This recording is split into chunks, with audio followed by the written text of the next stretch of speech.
Hi, everybody. How's it going? So glad that you could join me today on this live stream where we are going to talk about, well, a lot of things. We're going to talk about specifically how to write more words in a shorter amount of time. But we're going to get started in just a couple minutes. I'm going to give people a few more minutes to come in. This particular live is in the morning, and I know that a lot of people are working and might not be able to make it here live, and that is perfectly okay. I would like to do it later on when more people could make it, but unfortunately my schedule does not provide for that. So I'm going to do the best I can, and there will be replays that I will send out afterward. So don't worry if you can't make it live. I want to take care of a few orders of business before we get started.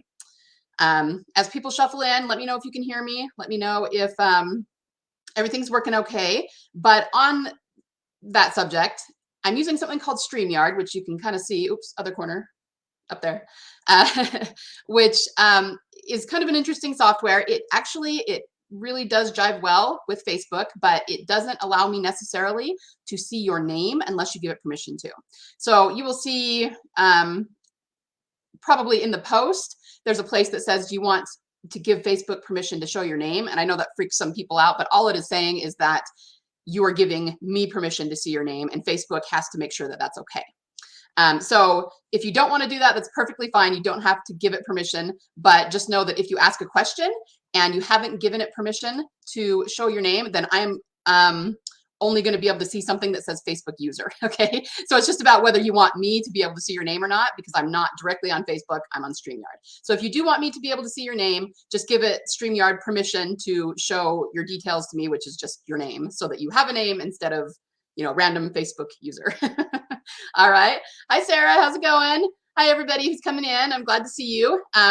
Let me know if you can hear me, or if you can't, maybe just let me know if you can't, if there's any problems, and we will get those fixed.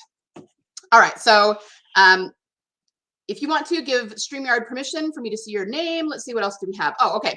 One thing that I see a lot is, especially when we get into Q&A portions of the session, I can see your questions. They come through as comments, but I can't necessarily tell whether you're talking to me or whether you're talking to each other. So, I mean, I've done this before. Thank you, Sarah. I'm glad you can hear me. Thank you for letting me know that. I've done this before, and I've seen other people who use StreamYard do this before. Sometimes someone will ask a question in the comments, and they're actually asking it to not directly to me who's presenting, but to somebody else who's on. And they're, it's just you guys talking in the comments, and I absolutely encourage that. Please do that. But I can't tell whether you're asking me the question or them, because of the way that it shows up. It doesn't show that you're maybe responding to a comment. So I just wanted to let you know that up front. If someone asks a question, chances are I'm going to answer it. And if it wasn't actually aimed at me, I apologize for that, but that's just kind of the nature of StreamYard. I hope they fix that soon so that we can tell that a little bit better. And finally, I don't know if this is still an issue, but I know that the last time, I haven't actually done a live workshop in several months. And the last time that I did it, there was this weird thing going on with Facebook where sometimes when people went into the community to watch it, especially when I'm live, so not so much with the replay afterward, but when I'm live, it'll show a blank post that's supposed to be the live post, and you actually have to scroll down to see me doing the live. Now, that was like a problem before. I kept getting people going, I see the post, but it's blank. Where are you? And then they would freak out because they couldn't find me. I hope Facebook has fixed that and that's not happening anymore. But if it is, just know that you usually have to scroll down and then you'll see the live. And if anyone asks, maybe, give them a little direction on that, because it's in there somewhere, but sometimes Facebook can just be a little bit clunky. Okay. So I think that is all the orders of business I wanted to go over. So let's go ahead and get started and jump in to what we have to do today, which is the training, sorry, just moving stuff around here, on how to write more words that are high quality in a shorter amount of time. But first of all, let me welcome you to the workshop in general, because this is the first day of the 4-day workshop, as you hopefully know from the emails that you've gotten. We're going to be going live today, tomorrow, which is Tuesday, and then we're going to skip Wednesday and do Thursday and Friday. Okay. And there will be replays. I will send them out by email. They will also live here in the Facebook group. So even if you can't watch them live, you should be fine. You should be able to get a hold of them. We are going to be talking about different things each day. As I said, today we'll talk about how to write higher quality words in shorter amounts of time. Tomorrow we're going to be talking about transformational stories. On Thursday, we're going to be talking about the big kahuna, which is marketing, what everybody kind of wants to know about and often struggles with. And then we're going to kind of bring it all together on Friday for kind of putting together a plan for how you can really launch your author business and become very, very effective at what you do this year in 2022. Now, kind of funny story. I was originally planning to do this in January. I really wanted to do it at the beginning of the year. And some of you may have noticed, if you looked at Facebook posts and things, that there were some of the little headlines that said January challenge. I hope that didn't confuse anyone. I didn't actually realize that they would still be there, show up there when I posted things, but it's because I did originally plan this for January and then I had to push it just for personal reasons. I just couldn't get it together quite fast enough to do it in January. So here we are in February, and that's okay. All right, so let's go ahead and get started. Today, specifically, we are going to talk about, as I've said, writing higher quality words in shorter amount of time. We're going to cover a few different topics here that will all feed into that. Why we write stories. It's very important for you to know that. The 3 pillars you'll need for success in your author business. 6 habits that all successful authors possess. And of course, we're going to bring that all into, you need to know all of that to understand how to write higher quality words in a shorter amount of time.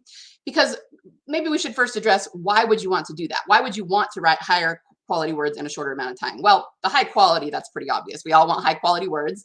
And sometimes, you know, getting to the high quality is part of the longer part of the process. You know, we all talk about how write the rough draft, absolutely write it so that it's terrible, right? But then it's going back to edit to make it high quality. But there are ways that you can shortcut that so it's not taking as much time. And of course, we all know the reason for writing in a shorter amount of time is just to build your backlist more quickly, because you need a backlist in order to really make very much money on your author royalties, right? So this is what we're talking about, just becoming more effective, more efficient at getting your writing done so that you can go from wherever you are now to a higher, you know, tax bracket, if you will, but specifically for your author royalties, okay? So let me first introduce myself. A lot of you are in the group and you know who I am, so bear with me if that's you, but we've got a lot of new people in here too that will be watching this, their first workshop from me. That's what this will be for them. Okay, my name is Lisa Hill. As you can see from my book banner here, I write actually 3 technically different genres, but really you could call it 4 because 2 of them are sci-fi fantasy, but they're very, very different subgenres. I have been doing the writing thing professionally for more than 10 years now, closer to 12. And I have currently about 17 books out. I have 3 or 4, maybe more than that, that are probably going to come out this year. And that's just because they're mostly finished and just aren't actually out yet. So I've been around the block a few times. I do know what I'm talking about. I know a lot about the indie space, how to do this, the business side of thing, that sort of thing. But the funny thing is, when I was growing up, I originally wanted to be a doctor. Now, that's not uncommon. Lots of us wanted to be something in high school and went a different way with it, of course. The main reason for that for me is that I had family members who are in the medical field, so it kind of seemed like the natural path for me. And it didn't really happen that way, of course. But the other thing was that I think there's something romantic about kind of what we consider the high-powered jobs in our society, like doctors, lawyers to a certain extent, things like that. And so I think that played into it a lot. I just wanted to be seen almost as a doctor. But obviously that was not really meant to be. And the funny thing is that when I actually moved into the writing industry, I actually found a significant amount of people who had a very similar experience. They wanted to be something like that, either in the medical field or some other, you know, really high power field. And then they ended up moving to the more of a creative field, you know, doing some sort of writing. So I think that's actually really common. It's something that's not talked about very often in our space, but it does kind of appeal to our sense of romance and just kind of the personality that, you know, ends up lending itself to writing. In college, I actually did take a lot of science-y classes, you know, kind of pre-med classes, but I was always kind of spacing off and thinking of stories in my head. And I kind of had it in the back of my mind that I would do the science thing as a career, but then maybe write books on the side. I have no idea how I thought I would pull that off time-wise, but you know, you're young, you're ambitious, it happens. But pretty soon I just was disconnecting from my courses. And don't get me wrong, I am somebody who is completely fascinated by science. And that's a part of the reason I write science fiction. But I also just, you know, I was disconnecting from it as a career. Unlike my classmates, most people who, you know, go after those science careers, they're very action oriented. So they don't like the classroom stuff as much, like the lectures and things, but they live for the hands-on stuff. And I was exactly the opposite. I loved the lectures because it fired up my imagination. I started thinking about stories having to do with science fiction and things like that. But I hated going to the labs where you had to do hands-on things. I thought it was boring. I didn't like it. And pretty soon my grades were dropping significantly. And I was somebody everybody in high school who was like a straight A student. So that was weird for me to not be getting good grades. But of course, eventually I'm very stubborn. I'm very tenacious, as we all are. And it took me a long time, like 2 full semesters, to figure out that this was not where my heart was. This is not where I wanted to be going. And then I eventually went, okay, well, if I'm not going to pursue this, what am I going to do? And that was really kind of jarring for me, because I'm someone who's something of a type A personality. I like to have a plan. I like to know where I'm going with things. So to feel completely directionless was really kind of frightening for me. Fortunately, it only lasted literally a few hours because as soon as I realized I wasn't doing the science thing, pretty quickly I came around to writing. I'd always written stories. I'd always loved to read, and I knew that's what I wanted to do. And when I changed over to that, it almost felt like my whole life changed. Externally, no, I was still going to college. I just switched my major, but I suddenly loved my classes, and I felt like I had direction, and I felt like I had so much passion, and I could not wait to do this. So that was kind of my story of how I came around to writing. For the next few years after college, well, during college and after college, I started trying to write books and publish them. And I did have some success, some early books that were picked up by small publishers, but I didn't, they weren't moving very many copies. I wasn't selling very much. And I didn't feel like I was moving along at a very good pace. I felt like it was taking me a year or more to write a book. And I would look at, as we all do, at the high power authors like Stephen King and J.K. Rowling and, Mary Higgins Clark and some of these who just have so many books out, and going, man, I'm going to be retired before I have that many books out. How do they do that? And how do you get much traction? Because I kind of, quote unquote, made it in that I had some books published, but I wasn't certainly living off my royalties. I was seeing, in most cases, not even $100 in a quarter, like it was just a few sales here and there. It was just not much. So I was kind of floundering, and I'm sure a lot of you can probably relate to that. Have you ever felt that way? Tell me in the comments if you've been there, if you've been at the point where you feel like you're doing everything right, but you're just not seeing much traction. Has anyone experienced that before? I'll give you a second to answer because there's a little bit of a delay. Get me some water. All right, so a few of you have. Yes, okay. Good. So we've all kind of been there before. That's part of the process of starting your writing. Some people say they're living it right now. Yes, floundering. Okay, I'm seeing more comments come in. Good. Okay. Well, you know what, guys? Don't worry. I know how frustrating that is because, like I said, I was there for several years, but there are ways to pull out of that. So I had thought several times about starting a second part of my business where I would help authors. Like that thought entered my mind quite a few times over the years, but I resisted it. I didn't really want to do it. And it's because I just wanted to write my books and, live a carefree life and live off my royalties. And so I didn't understand why I couldn't just do that. Why do I have to do this whole other thing, right? And that's what most of us want. But then something happened. It was a personal thing about 2 years ago. I'm not going to go into super big detail, but I have run in-home daycares at various times in my life where I take care of kids. And at this time I was watching the kids of a very close friend, and one of them was a family member. And let's just say I was very much leaning on that income, and they pretty much screwed me over. They not only didn't pay me, but actually outright stole some money from me. And it wasn't very much overall, but because I had such a low income at that point, I really needed that money. So it was a very frustrating time in my life. And I got to this point where I went, you know what? I'm done with this. I mean, not done with writing by any means, but I don't want to be at the point where I'm relying on somebody else for my income anymore. I want to be independent. I want to do something. And so that's when I launched my podcast and started, thinking about helping other authors. And here's the thing, guys, I've been at this for about 2 years. I've talked to a lot of authors. I've coached a lot of people, but more than anything else, moving into the entrepreneurial spectrum like that. Sorry, I can't speak today. It gave me a lot of insight into authors and I don't want to say what they're doing wrong, but the things that they're not doing. Okay. There are things that are not taught in our space. A lot of it is mindset work, but before I felt like I was doing all of the things I needed to do and not seeing much traction. And that's what I hear from my students and from my clients more than anything else. Okay. We all feel that way, but it's because we kind of don't know what we don't know. And the digital revolution is so new that we don't really have courses for this. I mean, we're getting there. We're starting to. People teach writing in various ways or marketing, teach ads, but overall, this is not an old industry. This is really, really new. And so people are floundering in this space. That's just the way that it is. Okay. So What I would like to do is get you to a point where you are not floundering anymore. We all know that writing can take some time, but if you have a proven process to follow, it'll be a lot easier to get there. And it also helps with your confidence. Even if you're not quite where you want to be yet, you can say, okay, I'm not there yet, but I'm getting there and I know exactly where I am and where I want to be. That's a big part of the reason that people always feel like they're floundering in our space, because we're just kind of taking shots in the dark, and we know where we want to be in terms of we want to be making money writing our books, but we don't really understand the steps and the processes to get there. So that's what I'm going to try and help you with during this particular workshop. Okay. How does that sound to everybody?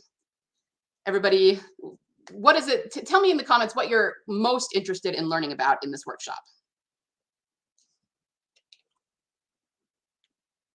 And I will be drinking water because I have a very dry throat today and I've got a lot to say.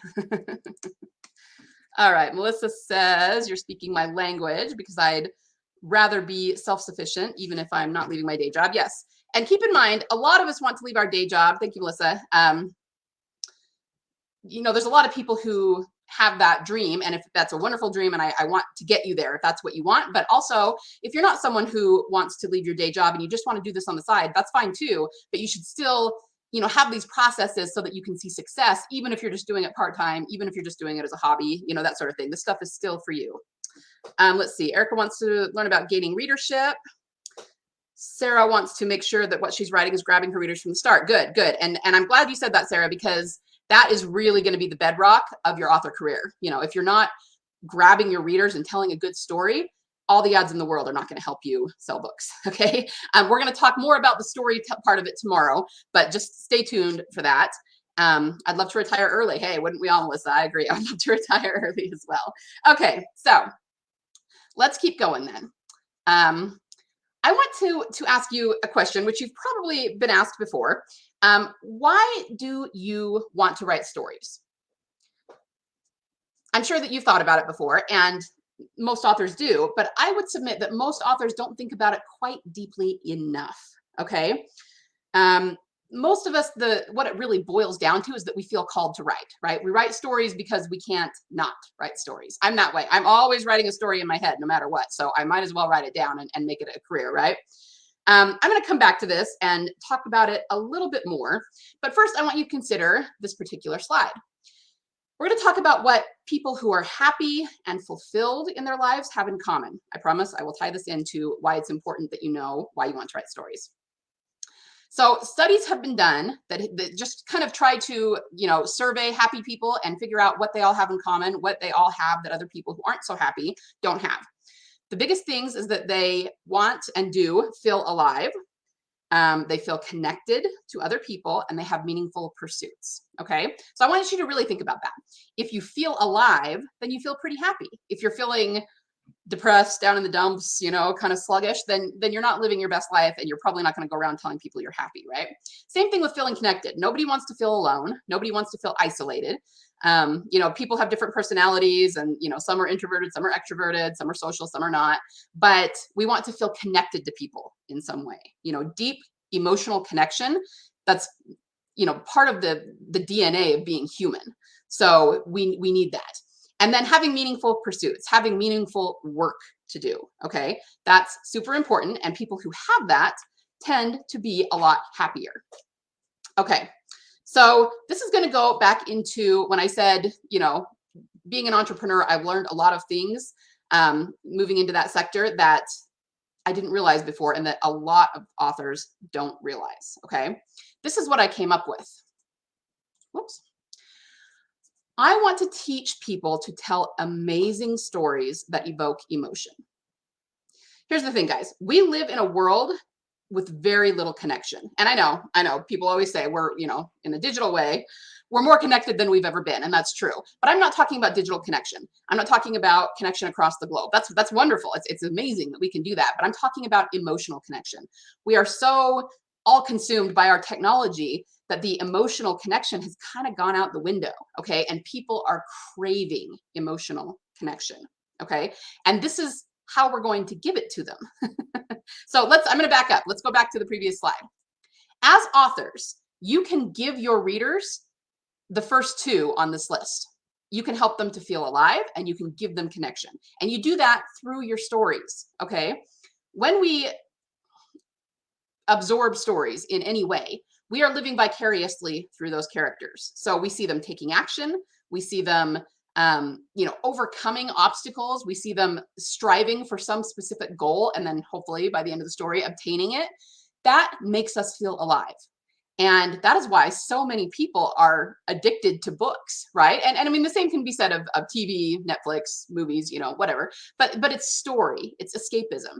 I always have a little bit of a pet peeve about people who bash escapism. Now, I'm probably preaching to the choir. I doubt that's any of you. You wouldn't be here if that was the case. But I've seen things like movie critics and that sort of thing that really bash escapism. Now, there's some escapism that you might not like. Of course, that's totally subjective and that's your opinion. But human beings are wired for story, okay? They need escapism. And if they don't get it, they actually do become mentally unhealthy. Now, there have been studies that have been done.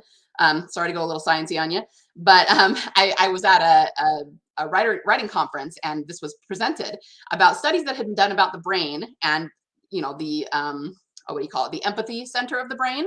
And they would kind of compare that part of the brain between people who consume fictional stories and people who don't. And among the people who consume fictional stories, the empathy centers of their brains would light up way more, way brighter, way more than people who don't consume stories. Now, why is that? It's because stories evoke emotion. It helps us to feel the emotions, of course, within ourselves, but it helps us to feel emotions in others, namely the characters. So it helps us to be more empathetic toward one another when we read stories. Now, of course, this can be true also of people who consume, like I said, TVs, television, movies, Netflix, whatever. But it's even stronger if they're reading them because, of course, books deal more in the feelings and getting in the character's head and inside their motivations, where that's just less it's brought across to a lesser degree if it's on the screen. So that's really important, and that's something that you can give your readers. All right, so that is what we kind of want to do. I think most authors haven't really thought about it this deeply before, but that's probably what you're wanting to do with your stories. You want to write stories that evoke emotion, even if you don't realize it, because you feel that emotion and then you want to share it with others. So you, as the writer, get the feeling. You feel alive by writing stories. You share it with others. They feel alive, and then you have a connection. Okay, this is how we help connect each other through story. And story is, like I said, this is not a new thing. This is built into our DNA as human beings. Human beings connect with stories, period. And that's never going to change. I'll go into it, some more examples as we go along. But that's just, you got to understand that if you want to be really, really successful at writing stories. Now, what about number 3? I said you could give your readers 1 and 2. Number 3 is really, okay, you could give it to your readers in the sense that certainly reading highly emotional stories is definitely a meaningful pursuit. As authors, we definitely encourage that, of course. But at the same time, we can't necessarily directly give our readers meaning in their lives. That's something they have to do personally. But we are writing the stories, okay? Writing fiction stories in order to change the world, help people feel more connected, more alive, is a meaningful pursuit. And that's what you're doing, or what you want to do. Otherwise, you wouldn't be here, right? Okay. So I truly believe, guys, that writing really amazing, highly connecting stories can change the world. And of course, I don't mean globally. I mean, you might think that's a little over the top. Most of us are not going to write Harry Potter. Okay, we're not going to have anything that's quite that mainstream and all-encompassing. But here's the thing that you've got to understand and think about. If you write a story that helps even one person a little bit, if you help a teenager who's going through a hard time, if you help someone who's lonely feel not so lonely, if you help someone who might be somewhat suicidal feel like, okay, maybe I ought, life is worth living and I ought to, not be thinking that way. If you've helped anyone, changed anyone through your story, you've already changed the world. Okay, and that is what we're trying to do by telling stories. Because remember, go back to that empathy thing. Stories literally make us more humane. They keep our humanity in place. So the more stories we read, the more feelings we feel, the more we can connect with our fellow people, and the more humane we will be. And so that I think is the main purpose of stories. We are all going to have our own why for why we're writing, but that's a big part of it. That's kind of the almost like the umbrella reason, I think, for why most people write, even if they don't know it. Okay. So how about you? Would anyone like to put their why into the comments? Tell me why specifically you want to write stories. Is it this, or is there something else that is kind of spurring you to be here? What do you think?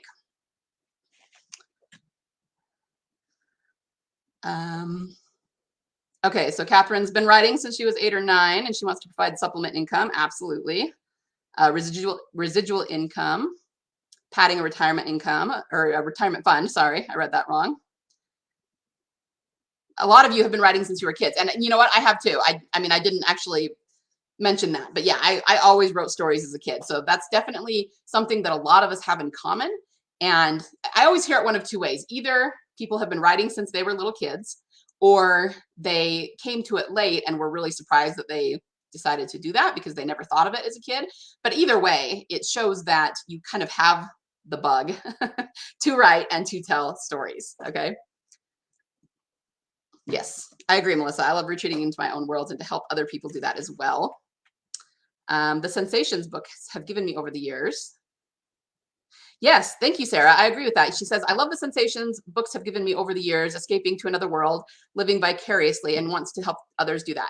And see, I love that you put it that way, because really what it comes down to, like I said, is helping others. You know, they feel these emotions and it can comfort them. It can make them feel alive. Of course, it can entertain them. Nothing wrong with just writing great entertainment because it's fun. You know, that still is helpful to people. Because the reason we need escapism, I talked about how we need it. It's because our lives can be difficult at times, you know, that we can go through things. The last couple of years, especially, have really thrown a lot of people through a loop, and being able to vicariously live through someone else and feel any kind of positive or cathartic emotion helps them get through their own daily life and their own problems. So genuinely, I always feel kind of sad when I hear people say, oh, these people are doing this to change the world and I'm over here being creative, and as though that's something really selfish. Okay. I mean, it's selfish in a good way, and I don't think there's anything wrong with that. But you are serving people by writing these stories. You are serving people by helping them through evoking emotions in your stories. And I want you to remember that. Don't ever shortchange yourself. But if you really want to help people, if you want to level up your help and your service for those people, you do have to learn how to write stories that connect with them very, very deeply. Okay. So let's see. Next, the next problem we run into once we've decided that we want to do this and that we want to pursue stories is the myth of the starving artist. Okay, so let's talk about this for a minute. The myth of the starving artist has been around forever. I mean, when you say that, it kind of, at least for me, evokes like Van Gogh and Picasso. I mean, it's been around forever, but it really is a misconception, guys. The myth of the starving artist says that in order to be a, true creative and a true artist, you can't make any money at it. You have to be starving, living in a mud hut, that sort of thing. But think about everything we just talked about how you are serving people with your stories. How are you going to do that if you're living in a mud hut and can't reach anybody? Okay, really and truly, I mean, we could come at this from a lot of angles. The starving artist doesn't generally change the world as much as somebody who really has it together and can make money on their writing. Okay, from a more financial aspect, you can reach a lot more people if you are successful and have the money to reach more. Okay, it does take some money to run ads and everything, but you're going to help and serve a lot more people with your stories if you have the financial aspect of it together. Okay, and then there's the creative aspect. Okay, if you are constantly wondering where your next paycheck is coming from or where your next meal is coming from, that actually stifles creativity because it puts stress on your brain.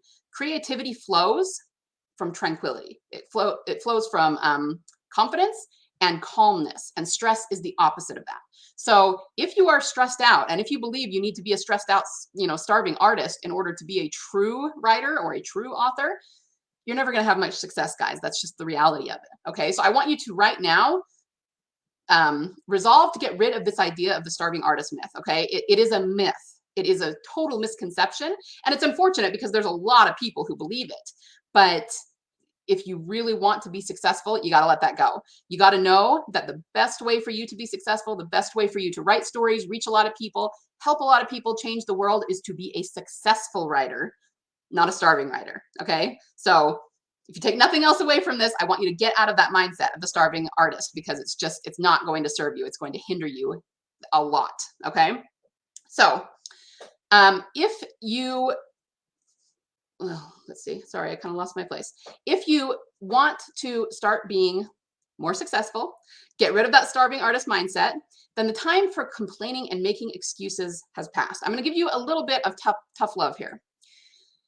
If you sit around thinking, this is hard, I don't know what to do, writing takes a lot of time, writing takes a lot of effort, I don't have enough money for this, anything that is negative, that is not, being positive in your forward journey, that is by definition a victim mindset. Now, I'm not saying that as a critique of anyone. I've had all of those thoughts and plenty more that were negative in my time. Okay, it's natural, and we're all human and we all have those, but it is by definition a victim mindset. So just like you have to get rid of that starving artist myth and mindset, you need to get rid of the victim mindset. So here's what I want you to do. From now on, whenever you're thinking about your writing, whenever you're struggling with it, whenever you're, trying to move forward with it, when you catch yourself having these negative thoughts about what you can't do because it's too hard in some capacity, I want you to stop and purposely change over to a solution mindset. So nobody's saying that any of those things that I just named are not true. Writing is hard sometimes, writing does take a lot of effort and it does take some money, but focusing on why it's hard is going to keep you stuck. It's going to keep you not writing, not selling books, not being successful. Okay. So again, not trying to downplay them or say they're not true, but just look at them from a new perspective and instead say, okay, this is hard right now. How can I make it easier? Okay. It's true that this is going to cost a little bit of money. How can I generate that money? Okay. So it is going to take some work. It's not going to happen overnight, but adopt a solution mindset. That is really the only way that you're going to be able to move past this. So tell me in the chat, what kinds of things do you struggle with that what kinds of negative thoughts have you had about writing or do you have about writing on a day-to-day basis? Let's see. Sarah says, the assumption that if you aren't struggling, then you can't possibly be creative. Yes, exactly. And in fact, I'm going to forget the name of the author, but there's a book called Big Magic that I would recommend for everybody. It's such a great book about creativity and living the creative life. And she calls it a martyr mindset. And that's exactly what you were talking about, Sarah. If you aren't struggling, then it's not good enough. No, that's not true. I would submit that, there's nothing wrong with the struggle, but when you are flowing creatively, which by definition means that you are not stressed out, that's when you're going to do your best work. Okay. But we have this really romantic mindset about martyrs. And so we all feel like we have to be martyrs in our writing, and that's just not the case. Okay, so other thoughts. Is my story good enough? Yes. That I'm a terrible writer because not everyone loves my books. Ooh, that one's good, Melissa. We've got to learn that not everybody is going to love our books, but that we can be an amazing, think about it this way, guys.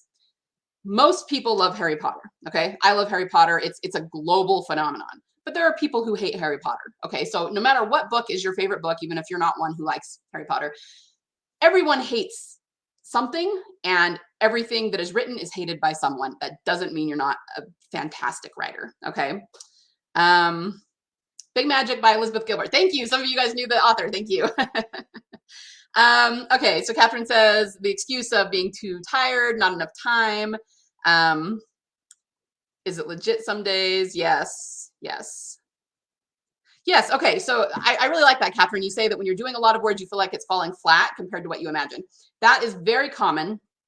It feels like you're writing things that are kind of amateurish in the way they sound. That is totally normal for when you start. But I do have ways, that I teach in my academy for how to get around that and how to make sure that you're really up leveling your writing. But again, it comes back to whether you believe that can be done and whether you're willing to do the work in order to make that happen. Okay. Sarah says she struggles with imposter syndrome pretty much. Yep. Imposter syndrome is a big one. And yeah, Melissa says your story can be technically perfect, but people can still hate it. So yeah, these are good. And you guys, I know that you're in the trenches and that you're doing this every day. That the struggle is real and it's something that everybody goes through. But if you want to be really, really, really successful as an author, you need to find ways to overcome these things. To a certain extent, imposter syndrome and the struggle will always be with you. I'm not going to say it ever goes completely away, but you can learn to work through them, get through them, and find ways to know that, to have confidence that your work is good, that it is up to par, that, that sort of thing. And we're going to get into that as we go throughout the workshop. Okay. So let's see, where am I at?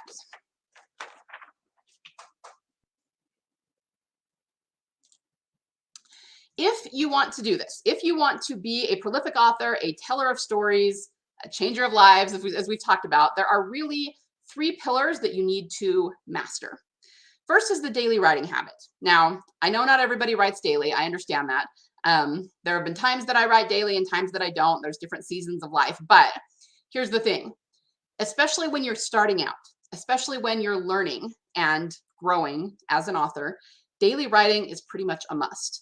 And understand what I mean when I say daily writing. It doesn't have to be 6 hours a day writing 10,000 words. That's not what we're talking about here. What we're really talking about is creating a habit of writing in your brain. So even if you're only writing 15 minutes a day, even if you can only bust out a couple of paragraphs 10 minutes before you go to bed, doing that every single day will go farther toward creating that habit in your brain than writing once a week 5,000 words. Okay, it just will. Because creating habits in your brain, you need to do them over and over and over again. And what I always tell people, there are so many authors who say, I can only write when the creative muse speaks to me. There's some times that I can't write. Now, I'm not saying that's not true, but I guarantee they're looking at it the wrong way, because there are times I can't write, and it's usually because I'm too tired, and I can tell when that's happening. I sit down to write and nothing is flowing for me. I can't string 2 sentences together, and I go, okay, I need to go take a nap, and I'll come back to this when I'm fresh. So there are definitely times that you can't write, that you're too burnt out, that you're too tired, that life happens. I'm not saying that's not the case, but it has nothing to do with the creative muse. The creative muse comes when you start writing. I want to say it's Louis L'Amour has the quote about how the water doesn't start flowing until you turn the tap on. Okay, you have to start, and then the muse will come. And if you cultivate a daily writing habit, you will get to the point where you can snap your fingers and the muse will come. You'll say, okay, I'm sitting down to write, and then it will just start flowing. Now, I know that a lot of you probably haven't experienced that before, and so you'll push back and say, that doesn't happen for me. I believe you, but it's because you haven't put the processes in, put the work in of creating the habit so that happens. Okay, it does take a little bit of work on your part, but you can create that habit so that the muse will come when it's called. And if you want to be a career author and make money off your royalties and live off your royalties, you have to be able to get that muse to come when you call. You can't just write piecemeal every so often when you kind of feel like it. Okay, I like to compare it to something like getting in shape physically. Like, let's say I wanted to be a marathon runner. And I said, I really want to run a marathon. Well, pretty much anybody I said that to would be like, yeah, more power to you. You can do this. They'd be really encouraging and excited for me. And then if I said, well, yeah, but sometimes I don't feel like running, so I only run when my body really feels like it. How much success am I actually going to have? It's going to take me a long time, like years and years and years, to figure that out if I say that, okay? But if I run a little bit, even if it's only 5 or 10 minutes every single day, then I start making leaps and bounds worth of gains toward my goal, okay? So that's what I'm saying about a daily writing habit. This will help you to write more quickly, of course, but also more effectively and more predictably, because you will be able to get to the point where you know how long it takes you to write a book. And so you can predict how many books a year you can put out and what your income will be. Okay. And that is how really you take control of your business rather than guessing. Guessing is not being in control of your business. Hoping is not being in control of your business.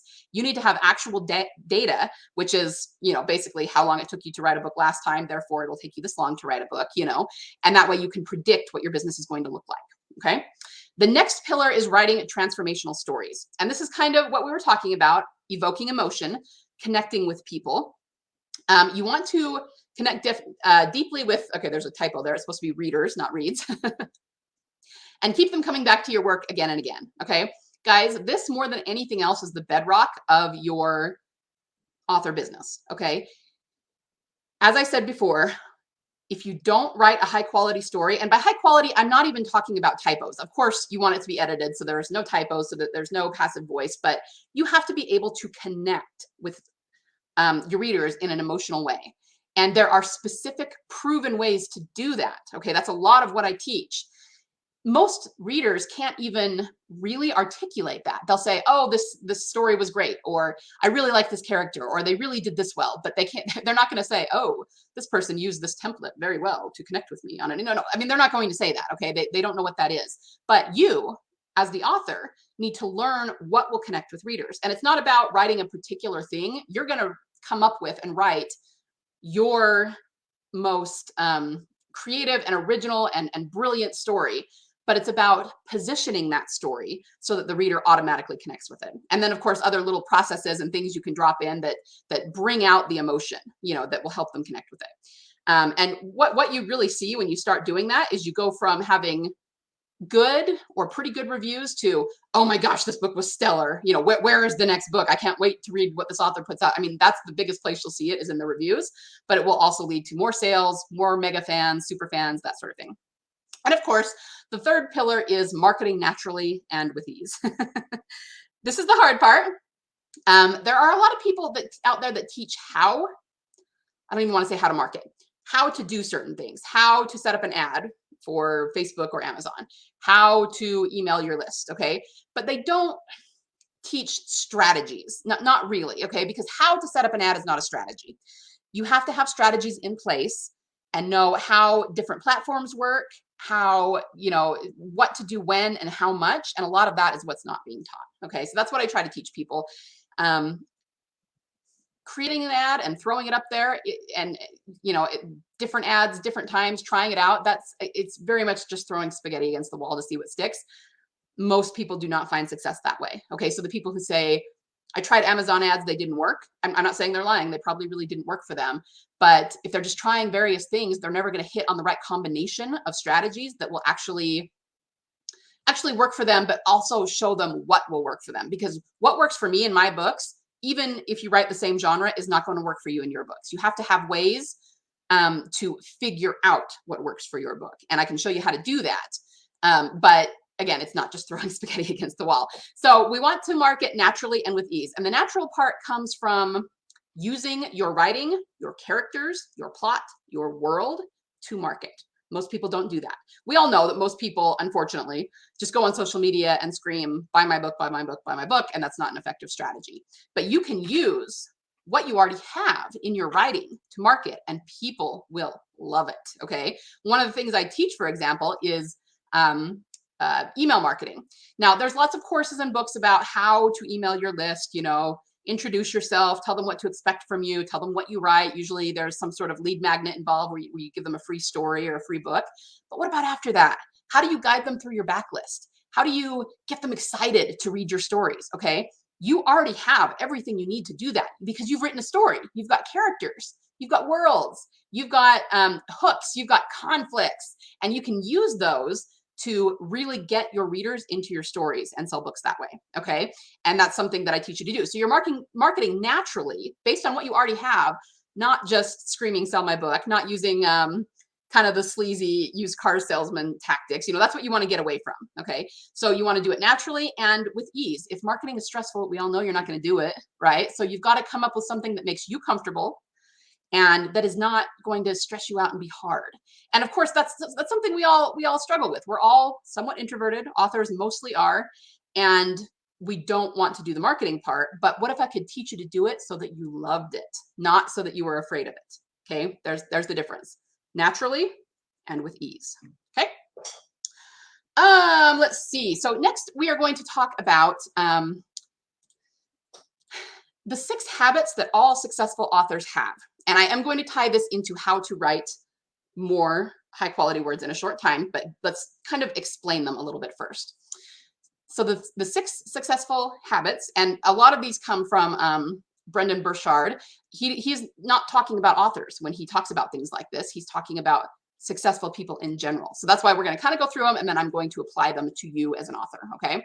So they are: seek clarity, purposely create or cultivate creative energy. I'm going to go through each of these individually, so don't worry. Be comfortable with high stakes. Put productivity processes into play.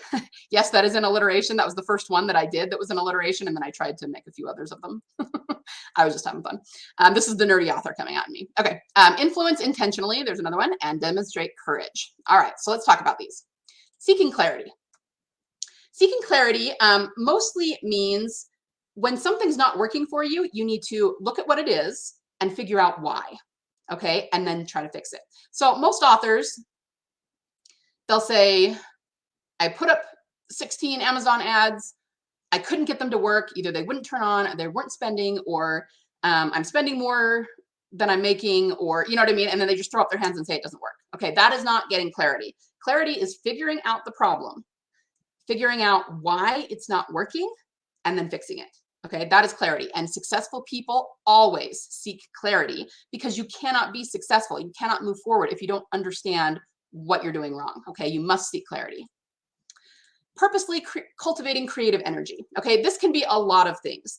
Part of it is what we've already talked about, creating a habit so that you can get the muse to come when you want. That is purposely cultivating your creative energy.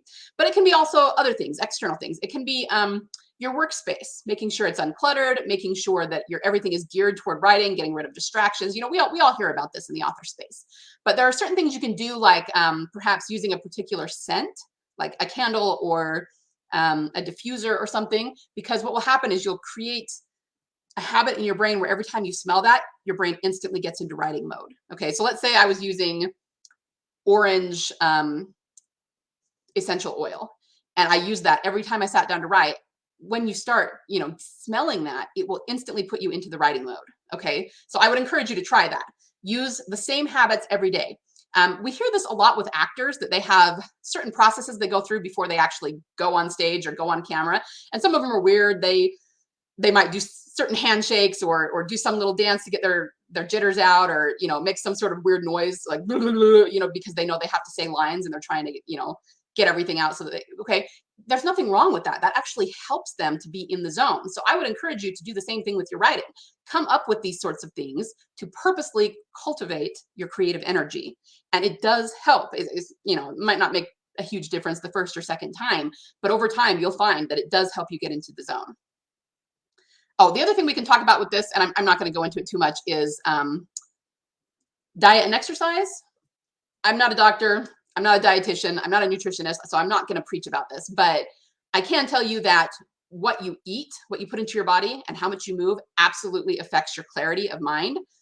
And because you are a writer, because what you are actually trying to accomplish here is so cerebral, okay, that's different from someone who's trying to run a marathon. That's physical. That's the physical body. But here we're doing stuff that is very, very cerebral by telling these stories, keeping track of all the details of these stories. So if you want to be really good at it, and to the point where you're not messing up the details, you know, screwing something up continuity wise, any of that, it really does help to take care of yourself to create your own mental clarity. Okay, so just something to keep in mind, but of course that's going to be very personal. Be comfortable with high stakes. Now, what I mean by this, I'm not actually asking you to go gamble, but we tend to really stress ourselves out about things that are important or a big deal. Okay, so we have to learn to be comfortable with something that is pretty heavy. So what I mean by this is, we might say, I want to write this story and dedicate it to my father. Sometimes that can really stress us out, because then all of a sudden it has to be perfect. Okay, I'm not saying that you shouldn't make it as perfect as you can, but you also have to stop stressing about it. Okay, this is a mindset thing. Be comfortable with high stakes. Be positive about it. Be excited about it. Okay, so don't say, I have to write this book perfectly or I'm not going to make a paycheck. No, on the contrary, say, I get to write this book, and man, I'm going to make an awesome paycheck. Okay, now, like I said, that's very much a mindset thing. But if you want to be successful at this, you've got to get rid. It really just goes back to getting rid of the martyr mindset or the starving artist mindset, right? You have to be positive about it, and you have to be okay with the high stakes, because guys, writing a book is always going to be high stakes. Okay, you're putting your creative heart out on the line. You're creating something that is very personal to you.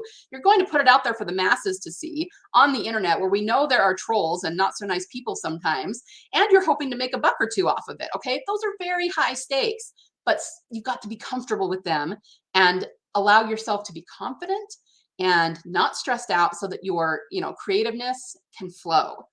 The second you start to go, oh no, high stakes, what do I do? Boom, your success just goes down the drain. Okay. So learn to be comfortable with high stakes. I know that it's difficult to do and that a lot of people struggle with it, but the best way to cultivate that is just to practice at it. Catch yourself with those negative thoughts and turn them into more positive thoughts. So, you know, when you have that thought, stop and say, okay, I'm being stressed out here. What can I do that's more calm, more zen? You know what I mean? And it just takes practice. The more that you practice that, the fewer negative thoughts you'll have over time. Okay. And we are going to talk about something at the end, very practical, that you can do to help with this. Put productivity processes into play. If there was anything in a single line that I could say that I do, this is what I do. I teach authors processes that will help them be successful. Okay. With any business, whether it's writing or something else, you cannot do everything by yourself. Now, the way that we see this in the author world is it's really hard to write the book, edit the book, you know, proofread the book, format the book, and then do all the ads, and then make sure you hit publish, and then I mean, there's a lot of stuff to do. Okay. Now, I know that most people, when they start out, can't afford to hire an assistant or anything, but you can make this so much easier on yourself and really get a handle on everything if you put processes into place that will help you be successful.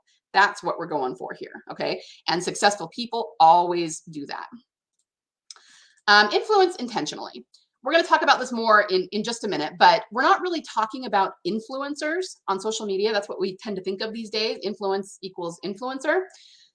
But that's not what I mean. The true definition of someone who is an influencer is someone who teaches other people how to think about something. Okay. So it's really not that, I mean, sure, if we are looking for someone to follow in our niche and we see that they have 1 million followers, we might say, oh, well, they have a lot of followers, so they must know what they're doing, and we might follow them. Like, of course, that's a thing on the internet. But true influencers teach people how to think and how to better see the world. And so even if you did that, even if you followed someone who had 1 million followers, if they're not really speaking to your soul, if they're not, you know, giving you something that's really valuable, you're going to kind of be like, and after a while, you'll drop off and kind of forget about them, right? Okay, so true influencers teach people how to think about the world. And I got news for you guys. You can be influencers. And I don't mean on social media. I'm not talking about getting 1,000 followers who are your readers on social media. That's great if you can do that, but that's not what I'm talking about. The best way for you to influence people is through your stories, through what you actually write. And like I said, I'm going to come back to that in just a minute. We'll talk more about it.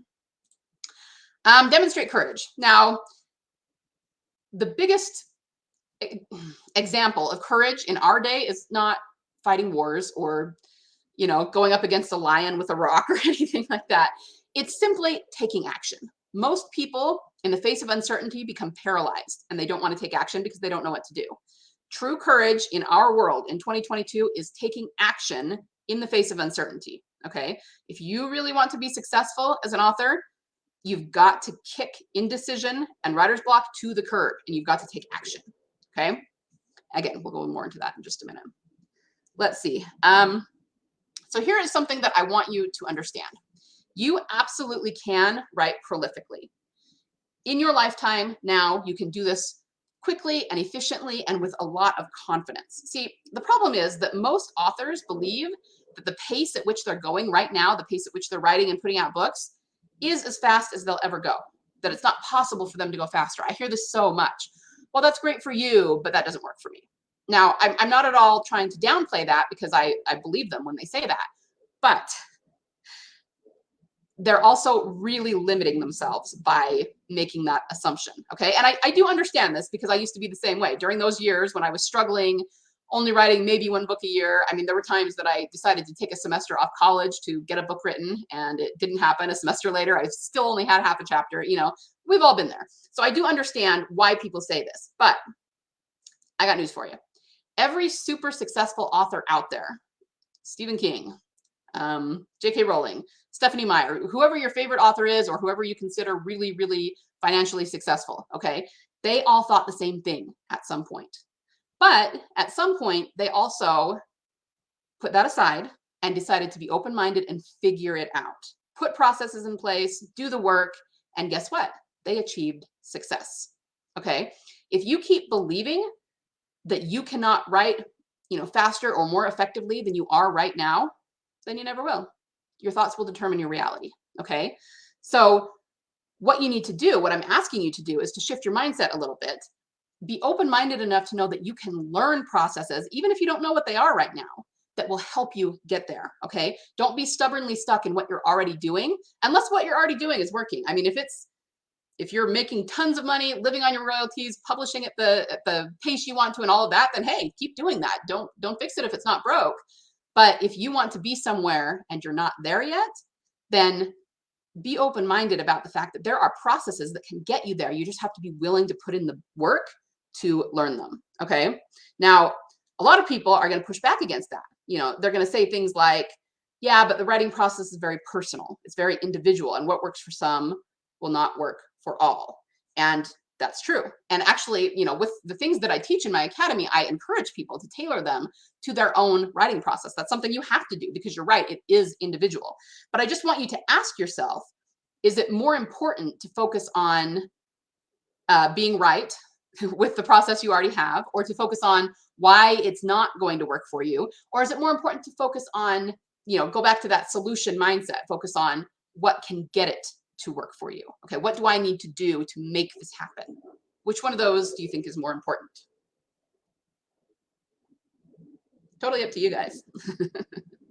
So if you are ready to write more high quality words, write more effectively, and write them more quickly, then you need to start believing that you can. That's the first thing.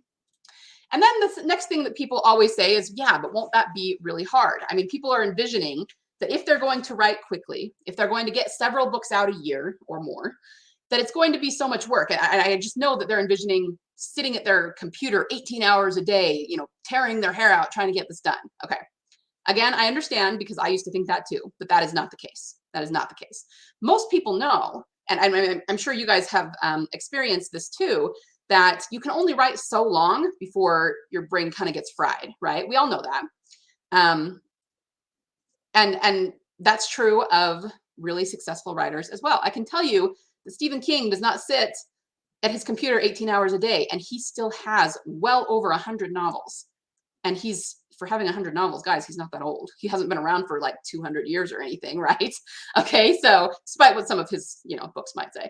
The point is, let me ask you this. Does everyone who is really, really successful work super, super hard like that? No. Like I just told you, Stephen King doesn't. He gets his writing in every day. He definitely has a daily writing habit, but he famously has said in his what do you call it, his memoir, his writing memoir, that he only writes 2,000 words a day and it takes him an hour or two. That's it. The rest of the day, he goes about his business.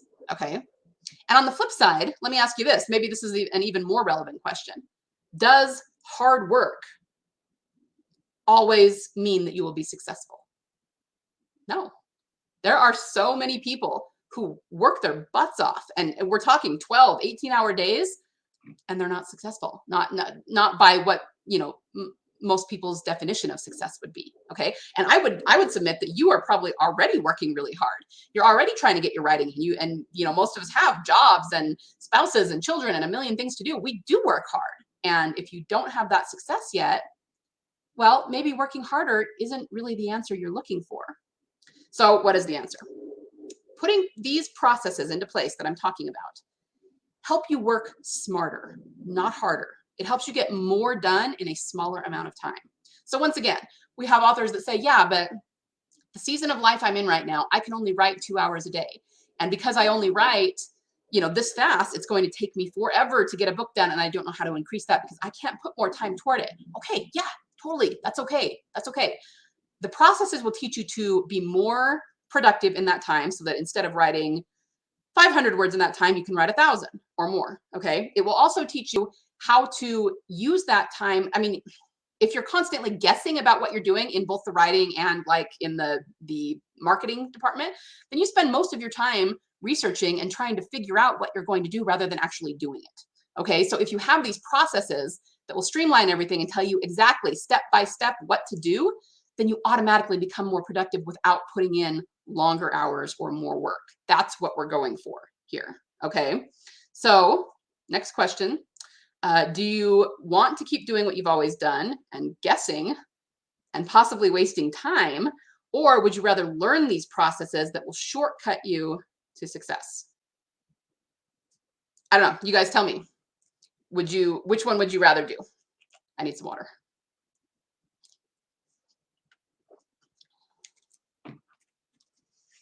Let's see. So again, I'm sorry, I can't see your name, but you say, my struggle is to write detailed, flawed characters that readers love and getting slowed down and not progressing. Yes, and you still work full time. Okay, so that's very, very common. And I completely understand that is really hard to figure out. But these processes will help you know that your readers will love those characters. You won't have to be guessing anymore about that. And it will help you take whatever time you have around your full-time job, and you can be just like hyper productive during that time because you'll already know what you're going to be doing. Let's see. Sarah struggles with editing, crappy first draft, and then you waste time going back and rewriting. Okay, yeah, absolutely. That is something that a lot of authors do, and I understand. I can teach you to edit. One of the things I teach is editing for passive voice. This is a little off topic, but I can tell you that, remember earlier when we talked about how your writing feels like it's flat compared to what you had envisioned? And I told you, it kind of sounds amateurish compared to, the books you write, and you're not sure how to fix that. Passive voice is always the reason. So I teach people to edit specifically for that. And when you learn to edit for that, your writing will start to sound a lot better and a lot more professional. So you won't really think that anymore. That said, you also do, there's one thing I can't really teach you. You have to teach yourself to not be such a perfectionist that you keep going back again and again and again when you don't need to. Okay, so that's also a skill that you need to cultivate. But just know that you're not alone in that. A lot of us do that, and a lot of us struggle with that. Okay, so people want to learn processes. I'm ready to learn. Oh, I'm so glad. Yes, there will be a replay. I will send it out via email, but that'll also live in the Facebook group. So committing to a regular schedule. Yes.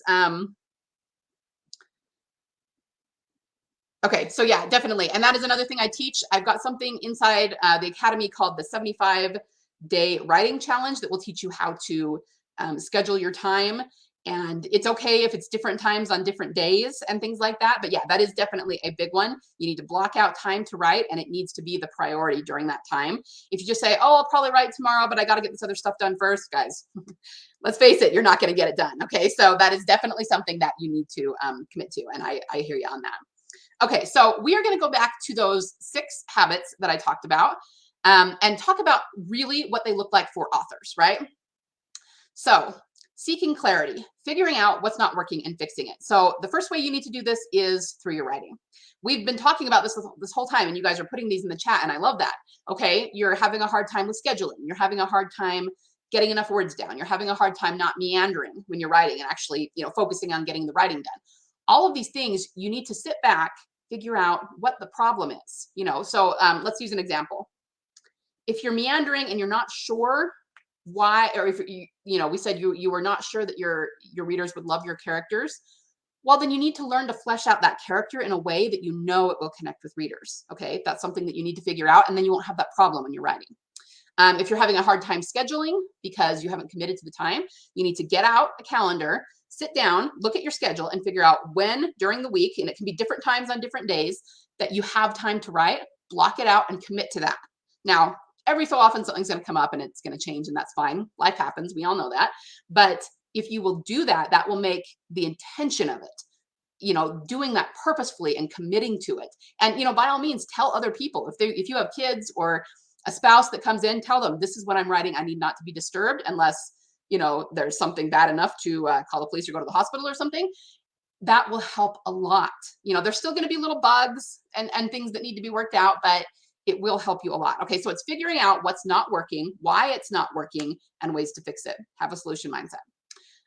Purposely cultivating creative energy. We kind of talked about this, your health, your workspace, and your process. We talked about your process, okay? If you cannot seem to wake up enough to write in the morning, maybe you should write in the evening, okay? Or maybe you should write on your lunch break. Part of it is that you need to test this. You might say, no, I'm a morning person. I get up and write in the morning. And then you test the lunch break and go, whoa, I just wrote like 500 words more on my lunch break than I've ever written in a morning session, okay? So it's also being willing to test it and see what works for you. And this is what most people don't want to do. I understand why. It's hard. It's like, oh, I wish I could just figure it out and not have to test it. Like we all think that. We've all been there. But the people who are truly successful are the ones who test it and don't have a problem doing that. Okay. Because they're looking for that clarity. They're looking for that process that works best for them. Okay. So you do have to put in the work and purposely cultivate your creative energy. Be comfortable with the high stakes. I did talk about this in a lot of detail earlier. Try to get rid of your fear, guys. We all feel fear, but fear is what is crippling you and fear is what is holding you back. So when you feel uncertainty, let's say you're writing and you're sitting here thinking, I'm afraid that my readers are not going to connect with this character, put that thought out of your mind and just think to yourself, I'm going to write it to the best of my ability. And I believe that it will connect with somebody. It's not going to connect with everybody. And just, have a positive mindset for it and then go for it. Okay. So there's a man named Clint Johnson, who I've met several times at writers' conferences. He's a great guy. And he talks about something called the inevitability of disappointment. And this is not just something that happens to writers. This is something that happens to all creatives. And what it means is that, and he goes into a lot of really kind of the sciencey aspect of it, which I will not do, but he talks about how when you get a new idea that is new to you, we all know there's no truly original stories anymore, but an idea that's new to you, you get really excited about it. Okay. It sets off this chemical reaction in your brain that produces euphoria. Okay. So you're excited about it. At some point, your brain gets used to the idea. So it's not new to your brain anymore. And it's not that it's a downer, but compared to the euphoria you felt before, it kind of feels like a downer. And that can happen almost instantly. Like you get an idea and then go, nah, that's stupid. Or you can work on something for months and then all of a sudden have this disappointment hit you like, oh my gosh, I've been working on this so long. What if nobody likes it? Okay. We all go through it. It is part of the creative process. Okay. That's why he calls it the inevitability of disappointment. We're going to feel that at some point. But I think the key is just to recognize that it's normal, that everybody feels it, and just push through it. So for me, what I always say, I've said this several times, I just tell the inevitability of disappointment to go to hell, and then I just keep writing. Okay, just keep going. No matter what you feel, you've got to just know that it's normal and push through it. Okay, so be comfortable with the high stakes in your writing. And you could even actually, now that I'm thinking about it, you could even apply this to writing of your story, which I can go over more tomorrow, but make your stories epic, be comfortable with those high stakes, be comfortable really kind of smacking your characters down and putting them through the crap, because that, the more dramatic, the more epic your story is, the more the readers will connect with it emotionally. So again, kind of a different subject, and we will cover that tomorrow, but that's another way you can look at it. Whoops, went one too far. All right, so put the productivity processes in play. This includes your writing process, which I've already talked about, getting your writing process down in something that works for you and is effective. In terms of writing your book, you need to have processes so that you can know very well and flesh out your world, your characters. They should be jumping off the page. If they're not, that's a problem. The inner transformation is one of the biggest things that I teach. Okay, you guys might have seen a video on this depending on how you came to this workshop, but most people backburner the inner stuff. I mean, it's there. Most writers do know that their characters need to change and grow over the course of their story. That's kind of understood, but they still backburner it. It's an afterthought. You are leaving so much emotion on the table if you do that, and your reader will not connect with your story as deeply. So you need to have a process for making sure your inner transformation is there, and that way you will know. That's like the biggest way right there to know that your characters or your readers, will really connect with your story.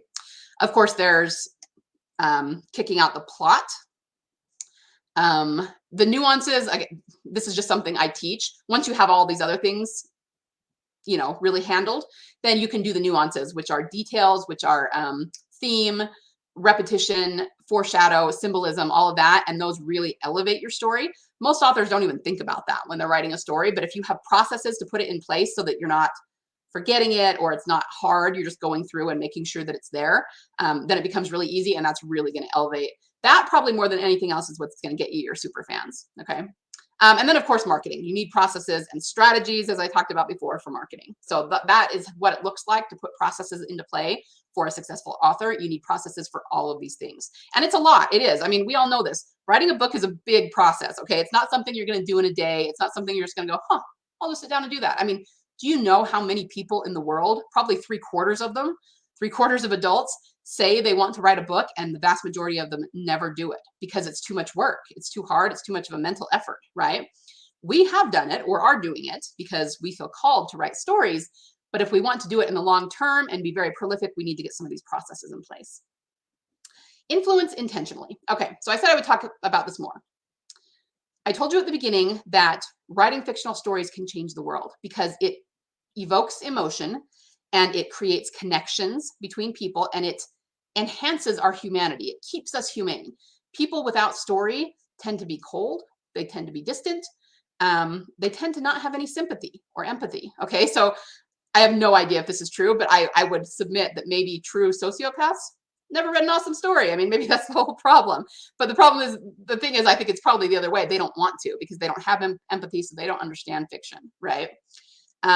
So if you want to influence intentionally through your stories, the best thing you can do is kind of what I just talked about, putting these processes in place because it helps you to make sure that everything is there that a human being reading your story will connect with.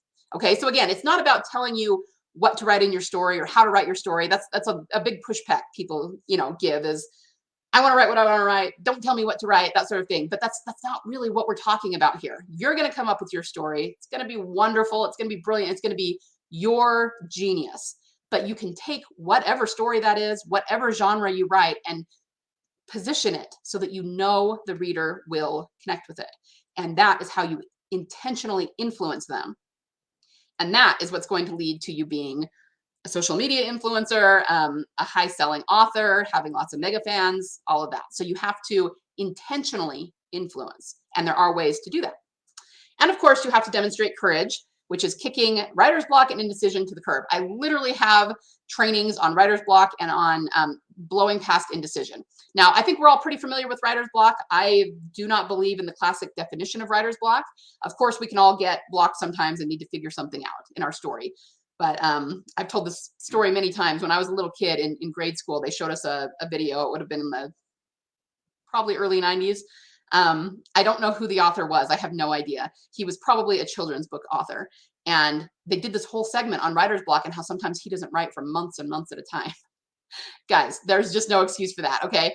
If that's the case, if you're blocked for that long and can't get past it, then writing is probably not your calling, okay? But there are ways to push through writer's block pretty quickly within a few hours or a few days, okay? Or to just figure out whatever it is. And I have trainings on that.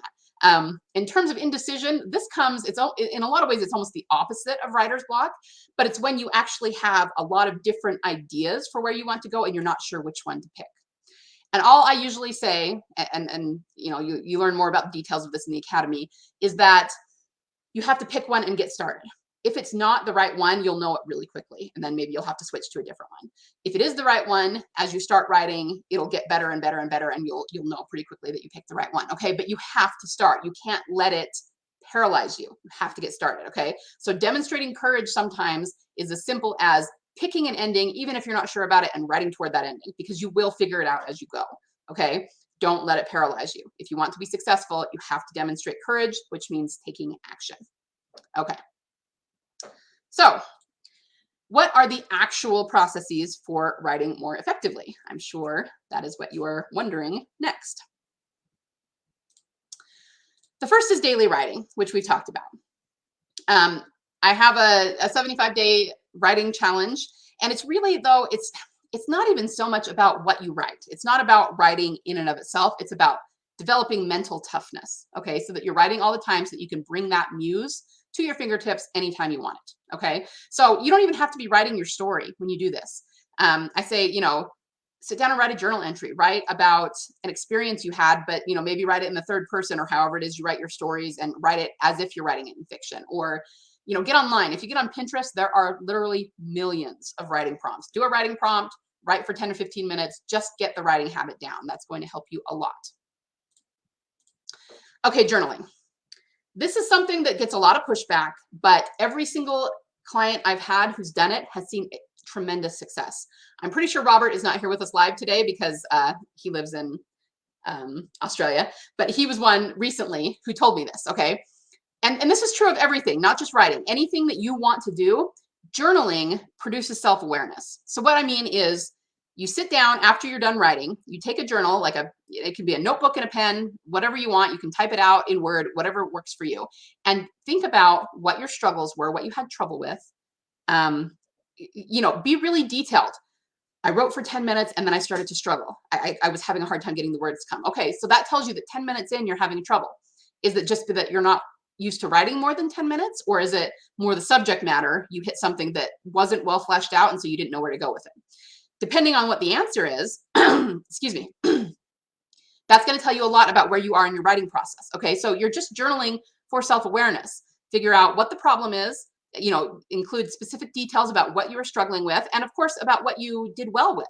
And then you'll be able to compare them to previous days. And most people don't do this because it's too much work. Okay, so you need to know that doing this makes a difference. So like I said, one of my students, Robert, he said this to me recently. He's like, wow, I started journaling. That works. And I was like, I know. And I've done the same thing. Like people have told me to journal for different things, different, coaches that I had and everything. And I'd be like, I'll do it tomorrow, and then when you actually start doing it, you just can grow by leaps and bounds. So I'm going to suggest that start writing daily, even if it's only 5 or 10 minutes, a paragraph, and then sit down and journal and just give your thoughts on that writing session. What did you do well? What was easy? What was not easy? Do you know why? What did you struggle with? I mean, it can just literally be a paragraph or two. It doesn't have to be a whole 2-page journal entry, okay? It's just to cultivate self-awareness about where you're struggling and how to fix it. And believe me, it works, and it works fast. All right, next thing. Become an expert in story psychology and what I call the human template. So we are going to talk about this more tomorrow. This is, again, in that vein of writing transformational stories so that your readers will connect with them. And, we're not focusing on this today, so come tomorrow, and that's what we'll talk about. But all humans absorb story in exactly the same way. I'm going to say that again. All humans absorb story in exactly the same way. That's important. If you understand how they absorb story and what to do, what you need to include to help them connect with your story, you have the formula to be successful every single time with every single story you tell and every single book you write. And so many people refuse to take advantage of that for various reasons. Okay. But if you can become an expert in story psychology and the way in which humans absorb story, you will never have to worry about not connecting with your readers ever. How valuable would that be to you to learn that? Tell me in the chat, how valuable would that be to you?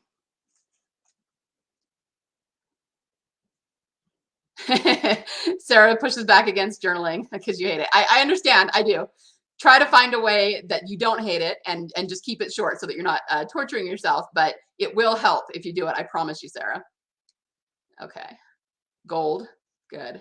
I'm glad it's worth gold to you. Looking forward to lots of things in tomorrow's talk. Good. Good. Awesome. Yeah.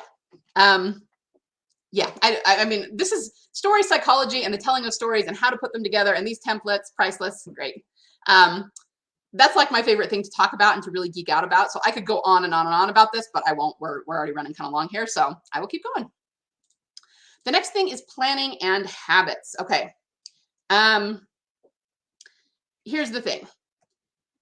People, a lot of writers, it's kind of a belief in our system, or in our space, excuse me, that writing a book quickly automatically means that it will be low quality. And I do understand, because there are a lot of low quality books that are written quickly. I mean, we know that, especially in the early days of Amazon, people could throw a book together really fast, pop it up there and make all this money, and it was terribly written, right? So it becomes kind of a stigma in our space. But here's the thing. I want to ask you a question. Are all books that are written that quickly really low quality? I don't know if you personally know the answer to that, if you haven't read a book that was written quickly, or you just might not know how fast they were written. But I can tell you they're not, okay? There are a lot of people who write books very quickly, faster than I write them even, and produce really high quality work. I've seen it, okay? And on the flip side, does every book that takes 2 or 3 years to write, is it automatically a masterpiece? Nope. That I can promise you, okay? There are books that take a long time to write that are terrible. So the point is, the variable here is not about how long it takes you to write. It's about getting the high quality in there. It's about getting the story structure in there, you know, the story psychology, so people connect with it. It's about bringing out the emotion, okay? Has nothing to do with how fast the book is written or how slow it is written. It's only about the quality. And that's just kind of a misunderstanding among people, that speed equals high or low quality. It doesn't. High or low quality equals high or low quality, and speed has nothing to do with it, okay? Because think about it this way. Let's say you have a writer who uses a particular process to write a fantastic book, and it's going to take him, I'm just going to throw a number out, 100 hours to make it easy to write that book. Maybe it's a short book, okay? Well, if he can only allot about an hour a week to writing that book, then it's going to take him 100 weeks to write it, because he needs 100 hours to make sure it's high quality. That's almost 2 years. Now, on the other hand, if he can allot 40 hours a week to it, it's only going to take him 3 weeks, because that gave him his 100 hours to make sure it was high quality. Do you see what I mean? It's not the time that is what determines quality. It's just that he put, you know, that he takes the time to put every single thing in, no matter how much time that is. Does that make sense? So you have to kind of get out of this mindset that you can't write more quickly or more efficiently. I am not at all telling anyone to write a low quality book and pop it up for sale. That's not what I teach. But I'm saying you got to get out of this mindset that you can't do things more efficiently and build your backlist faster. Okay. So get on board with these habits. And the habits are exactly what I just told you. Okay. Establish a daily writing habit. And, you know, at first you might just want to do, like I said, small things, a paragraph here, use a writing prompt, just to get the daily writing habit down. But by all means, write your book if you want to write your book, even if it's, you know, only 10 or 15 minutes a day. Look at where you were, get the next paragraph down, move on. You know, and of course, if you want to write more than 10 minutes a day, do that. I mean, most of you are probably writing more than that as it is. But my point is, just write every day. Okay, so that's write every day. Part of it is getting down the story structure and the story psychology, which we'll talk about tomorrow. But if you already know that in advance, it makes it a lot easier. So there's a book called 2K to 10K that you can get on Amazon by Rachel. Maybe somebody knows her last name. I'm sorry, I'm really terrible with last names. And basically her whole premise is that to write faster, you need to plan in advance, so that you're not sitting here at your keyboard like, oh, what happens next? I mean, the point is you already know, so you can whip through it. Okay, so I'm a big proponent of using that story psychology to at least have some idea what you're going. There's still plenty of room for pantsing, believe me, and we'll go into that tomorrow. But just even knowing a little bit about where you're going will make a big difference. Okay, so planning, putting processes into place, writing faster, these are the things that will help you write more high quality words in a shorter amount of time. Okay. Baby steps, yes. Rachel Aaron, thank you. I knew somebody would know. Thank you very much. All right, so I do have a little bit of homework for you, despite the picture. I'm not going to make you do math, I promise. The first thing is that I would like you, after today, to sit down with a calendar. It can be a printed out calendar on your phone, digital, whatever you want, and figure out the times that you can write every day. And even I would challenge you. I mean, this is, you guys, they're not police for this. I'm not going to be checking. Okay. So this is all about you up-leveling your own writing and competing against yourself. I would challenge you, even if you have a day when you've always said, I can't write because I'm too busy, see if you can find time to write. Like I said, it can be 10 minutes, a single paragraph before you go to bed, but find that time to write. It will make a difference. Okay. I promise you that. So that's the first thing, but that is more personal and something for you to do on your own if you want to up-level your writing. The second thing is that I want you to just post in the Facebook group what your biggest takeaways or your biggest ahas were from this training. Okay. Tomorrow I'm going to give away the first of several gift cards. It's just going to be an Amazon $20 gift card, and I'm going to pick randomly, kind of a random drawing from people who did the homework and you know, put answers in the Facebook group. So if you want to be in on that drawing, then just go put your biggest takeaways in there. All right. So we really do need to wrap up. We've been going almost 90 minutes. But does anyone have any questions that I could answer about writing higher quality words in a shorter period of time, or anything else we've talked about? Sarah says, I'm going to try writing in the afternoon, even though I'm a morning writer. That's good. That's good. I think it's good to change it up and just see what happens. And, you know, the worst thing that could happen is it doesn't really work and you go back to morning writing, but then at least you'll know that you're not much of an afternoon writer. So that's really good, Sarah, that you're willing to do that.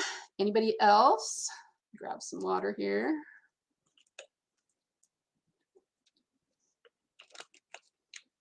All right. Well, oh, you're going to try journaling. Good. Thank you, Danielle. I'm glad you're going to try journaling. I hope that you get a lot of what's the word I'm looking for? Worth out of it. Like it's I think it'll really help you a lot. This was so full of aha moments, lots of strategies and ideas. Thank you, Sarah. Okay, so if no one has any specific questions, and I will have times to ask questions throughout the week. So if you think of something later, you can post it below this post, and I'll try to keep popping in and commenting on things today. But there will also be time in later sessions to ask questions. So keep in mind as you go that you have stories in you that only you can tell. So I don't want to be too soapboxy about this, but guys, we all know that the last 2 years have really been difficult for a lot of people. Okay, there's a lot of people struggling, a lot of people going through things, and I'm not at all trying to downplay that.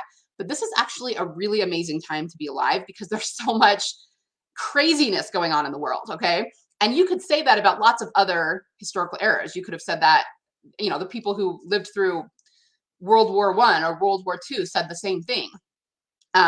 You know, really any major historical event, and it doesn't have to be a world war. It can be smaller things that happened in various countries or to various individuals. But the point is, there are going to be so many stories that come out of this period of time. And not only are you living through it, but on top of that, you have the gift of storytelling. Okay, you're going to be able to tell amazing transformational stories that came out of this period of time in your life. And I want you to be able to do that. Okay, the world is waiting for your stories. The world needs your stories for its own psychological health. You know, it needs the hope and the transcendence that you can bring it and that you can give. Okay, so why not learn how to write those stories and reach the people who need them? That's the question I want to leave you with. And as I say, it's kind of a tagline in my podcast in terms of the monetary side of things. There is always a market for awesome. So the easiest thing, like really high level, vague thing that I could tell you to do is, oh yeah, it's easy to be an author. It's easy to get mega fans and be super, super successful. You just got to write something that's really awesome. But of course, not quite that simple. We got to figure out how to do that, right? But remember that if you can figure that out, you'll always have a market for your writing, always, okay? Because people want those amazing stories. All right, so with that, go post in the Facebook group and maybe sit down and figure out your daily writing habit. And I will be back tomorrow to talk about how to write these transformational stories. Thank you so much to everyone who was here live and who commented. I really, really appreciate your input. And remember that we'll be doing some gift cards tomorrow. And yeah, it'll be fun. I'm excited. So I'll see you then. Okay, everyone have a wonderful day and goodbye.